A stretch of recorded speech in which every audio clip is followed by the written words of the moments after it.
કચ્છના કેદારનાથ તરીકે પ્રસિદ્ધ મુન્દ્રાના કાથાવાડા કોમ્પ્લેક્સની સામે આવેલા માતેશ્વર મહાદેવ અને પ્રાચીન શીતળા માતાના મંદિરે 3 દિવસીય પુનઃપ્રાણ પ્રતિષ્ઠા આરંભ થયો, જે પ્રથમ દિવસે પૂજા, આરતી, મહાપ્રસાદ સહિતનું આયોજન કરવામાં આવ્યું હતું.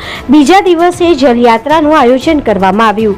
આ જલયાત્રા મુન્દ્રા આસપાસ ગામડાઓ સહિતના ભાવિ ભક્તો જોડાયા હતા. આ શોભાયાત્રામાં રાસ ગરબા, ભજન મંડળી વાજતે ગાજતે ધામધૂમથી નીકળી હતી. બંદરીય નગરી હર હર મહાદેવના નારા સાથે ગુંજી ઉઠી હતી.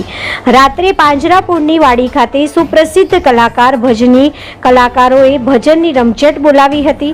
આજે હોમ હવન સાથે અભિજીત મુહૂર્તમાં મૂર્તિ પુનઃ પ્રાણ પ્રતિષ્ઠા થશે. સાંજે મહાઆરતી યોજાશે. મંદિરના ઉત્સવમાં આરંભે સવારે સાંજે દર્શન કરવા ભાવિકો બહોળી સંખ્યામાં ઉમટી પડ્યા હતા.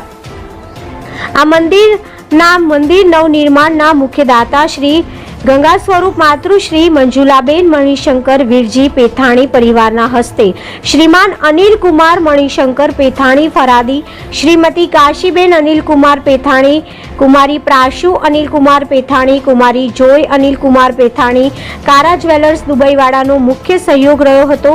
પૂજારી સ્વ સોમનાથ રવાનાથ નાથ બાવા પરિવાર અને સમસ્ત માનેશ્વર મહાદેવ મંદિર ભક્ત મંડળ સમિતિએ જહેમત ઉઠાવી હતી.